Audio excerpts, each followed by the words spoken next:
नमस्कार। आज के इस वीडियो में आप सभी का स्वागत है। दोस्तों, आज इस वीडियो में हम जनरल साइंस के टॉप 20 क्वेश्चन को डिस्कस करेंगे जो कि आने वाले RRB, NTPC, group D, Uttar Pradesh jail warden exam के लिए काफ़ी इंपॉर्टेंट है। तो आप इस वीडियो को लास्ट तक जरूर देखिएगा। तो चलिए शुरू करते हैं। आज का पहला क्वेश्चन है, शरीर का तापमान कहाँ नियंत्रित होता है? यहाँ पर ऑप्शन हाइपोथैलेमस, दूसरा ऑप्शन है हृदय, तीसरा ऑप्शन सेरिब्रम, चौथा ऑप्शन है त्वचा में। चलिए इसका साथ दीजिए आप लोग। तो इसका राइट आंसर हो जाएगा ऑप्शन नंबर 1। हाइपोथैलेमस में जो है हमारे शरीर का तापमान नियंत्रित होता है।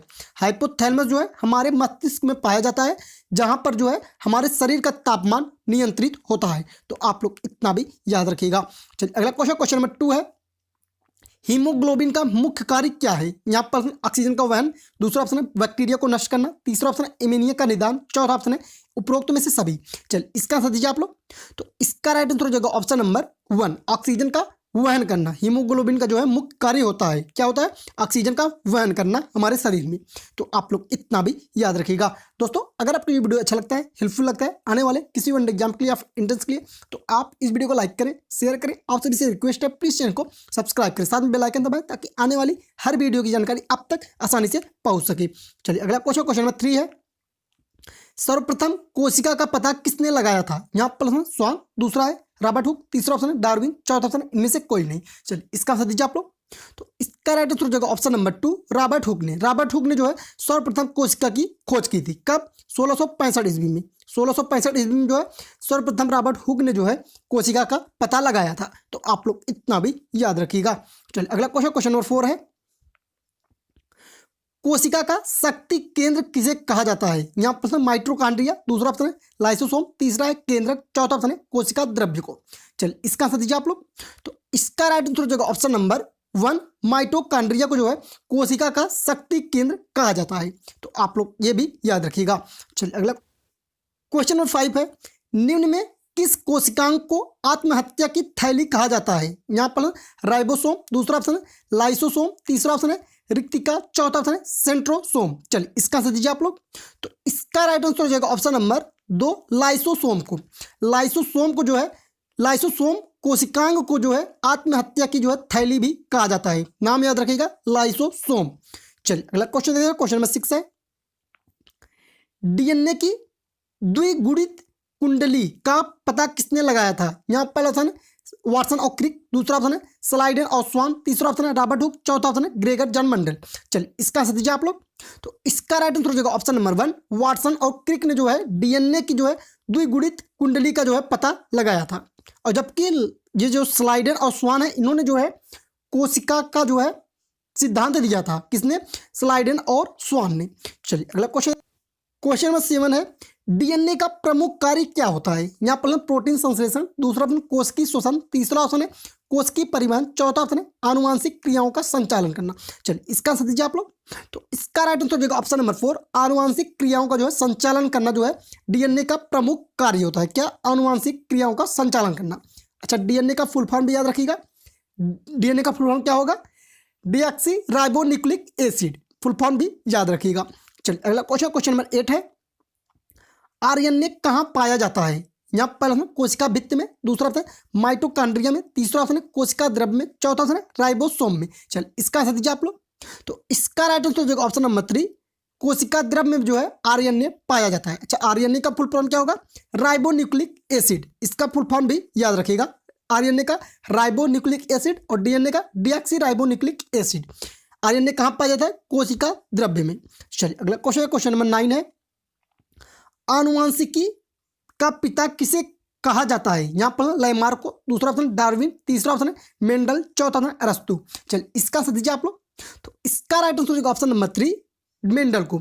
ग्रेगर जॉन मेंडल को जो है आनुवंशिकी का जो है पिता कहा जाता है।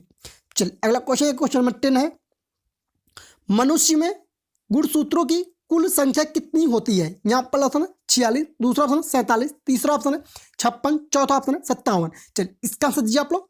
तो इसका राइट आंसर हो जाएगा ऑप्शन नंबर 1, 46। जो मनुष्य होते हैं उनमें गुणसूत्रों की संख्या कुल कितनी होती है? 46 होती है। चल अगला क्वेश्चन, क्वेश्चन नंबर 11 है, जीन का सर्वप्रथम कृत्रिम संश्लेषण किसने किया था? यहाँ पर सुभाष चंद्र बोस ने, दूसरा ऑप्शन है वाटसन ने, तीसरा ऑप्शन हरिगोविंद खुराना ने, चौथा ऑप्शन है रॉबर्ट ब्राउन ने। चलिए इसका आंसर दीजिए आप लोग। तो इसका राइट आंसर हो जाएगा ऑप्शन नंबर 3, हरगोविंद खुराना ने जो है जीन का सर्वप्रथम कृत्रिम संश्लेषण किया था। किसने? हरगोविंद खुराना ने। चल अगला क्वेश्चन नंबर 12 है, कोशिकाओं के समूह को क्या कहा जाता है? यहाँ पर ऊतक, दूसरा ऑप्शन अंग, तीसरा ऑप्शन अंग तंत्र, चौथा ऑप्शन है इनमें से कोई नहीं। चल इसका आंसर दीजिए आप लोग। तो इसका राइट आंसर हो जाएगा ऑप्शन नंबर 1, ऊतक। समान प्रकार की कोशिकाएं मिलकर जो है क्या बनाती हैं? ऊतक बनाती हैं। तो कोशिकाओं के समूह को क्या कहा जाता है? ऊतक कहा जाता है। चल अगला क्वेश्चन नंबर 13 है, शरीर में ऐच्छिक और अनैच्छिक क्रियाओं का नियंत्रण करने वाला ऊतक है। यहाँ पर पेशी, दूसरा संयोजी, तीसरा ऑप्शन तंत्रिका, चौथा ऑप्शन उपकला। चल इसका आंसर दीजिए आप लोग। तो इसका राइट आंसर हो जाएगा ऑप्शन नंबर 3, तंत्रिका। जो हमारे शरीर में ऐच्छिक और अनैच्छिक क्रियाएं होती है उनका नियंत्रण कौन करता है? तंत्रिका करता है। चलिए अगला क्वेश्चन नंबर 14 है, रक्त किस प्रकार का ऊतक है? इंपॉर्टेंट क्वेश्चन है। यहाँ पर पेशी, दूसरा ऑप्शन संयोजी, तीसरा ऑप्शन तंत्रिका, चौथा ऑप्शन उपकला। चल इसका आंसर दीजिए आप लोग। तो इसका राइट आंसर हो जाएगा ऑप्शन नंबर 2, संयोजी। रक्त हमारा किस प्रकार का ऊतक है? संयोजी ऊतक है। नाम याद रखिएगा, इंपॉर्टेंट क्वेश्चन है।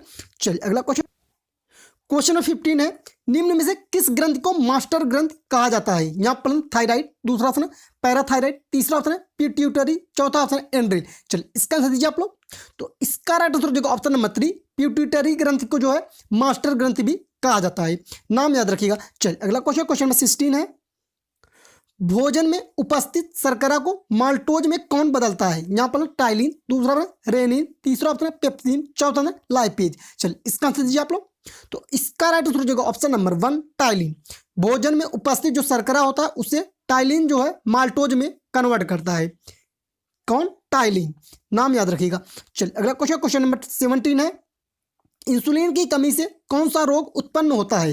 यहाँ पहला ऑप्शन दमा, दूसरा ऑप्शन टीबी, तीसरा ऑप्शन डायबिटीज, चौथा ऑप्शन उपरोक्त में से सभी। चलिए इसका आंसर दीजिए आप लोग। तो इसका राइट आंसर हो जाएगा ऑप्शन नंबर 3, डायबिटीज। इंसुलिन की कमी से कौन सा रोग होता है? डायबिटीज रोग होता है। चलिए अगला क्वेश्चन नंबर 18 है, लाल रक्त कण का निर्माण कहाँ होता है? यहाँ पर हृदय में, दूसरा ऑप्शन लाल अस्थिमज्जा में, तीसरा ऑप्शन लसिका में, चौथा ऑप्शन पित्त अस्थिमज्जा में। चलिए इसका आंसर दीजिए आप लोग। तो इसका राइट आंसर हो जाएगा ऑप्शन नंबर 2, लाल अस्थिमज्जा में जो है लाल रक्त कणिका का जो है निर्माण होता है। चलिए अगला क्वेश्चन नंबर 19 है, मानव शरीर में रक्त कहाँ शुद्ध होता है? यहाँ पर से हृदय में, दूसरा है फेफड़ा, तीसरा है वृक्क, चौथा ऑप्शन है धमनी। चलिए इसका आंसर दीजिए आप लोग। तो इसका राइट आंसर हो जाएगा ऑप्शन नंबर 3, वृक्क में। लीवर में जो है, मानव शरीर में जो है लीवर जो होता है वह क्या करता है? रक्त को शुद्ध करता है।